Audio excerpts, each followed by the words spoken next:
संश्लेषण। प्रकाश संश्लेषण वो क्रिया होती है जिसमें पौधे अपना भोजन खुद बनाते हैं, ठीक है ना।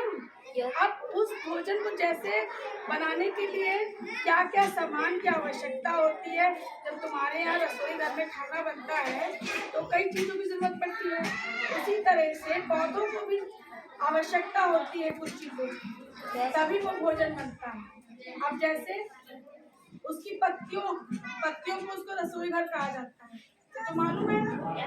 जैसे आपके रसोई घर में एक जगह खाना बनता है, उसी तरह से पौधों में पत्तियों में खाना बनता है।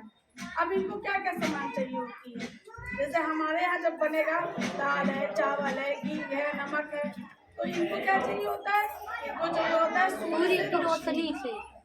सूर्य की रोशनी, और जो हम लोग सांस लेते समय छोड़ते हैं कार्बन डाइऑक्साइड, जो हमारे आसपास वातावरण में है, तो ये कार्बन डाइऑक्साइड लेती हैं।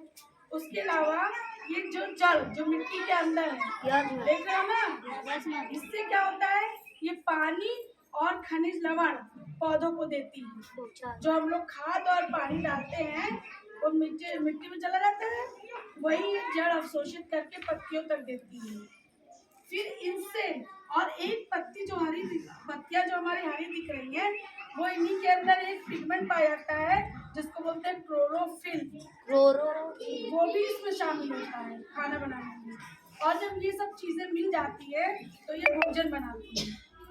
इनके जो भोजन बनता है उसमें होता है कार्बोहाइड्रेट, ठीक है, और बनता है ऑक्सीजन। तो ऑक्सीजन गैस होती है, वो बाहर छोड़ देती है, जिसे हम लोग लेते हैं, हम लोग लेते हैं ना ऑक्सीजन।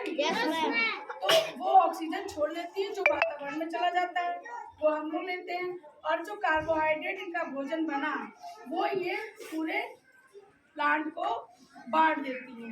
अब तुम्हारे रसोई घर में खाना बनता है तो मम्मी अकेले तो खा नहीं मैम, सबको बांटती है। वैसे ही ये पत्तियां भी सारा भोजन सबको बांटता है। अब सब लोग जो है जड़ को भी दिया, फूल को भी दिया, पत्तियों को दिया, और तनों को दिया, टहनियों को दिया, सबने खाया।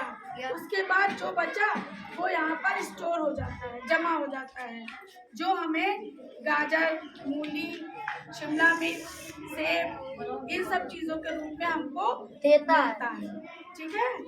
तब समझ में आ गया आपको संश्लेषण की प्रक्रिया, समझा लोगे आप? ठीक है, ओके।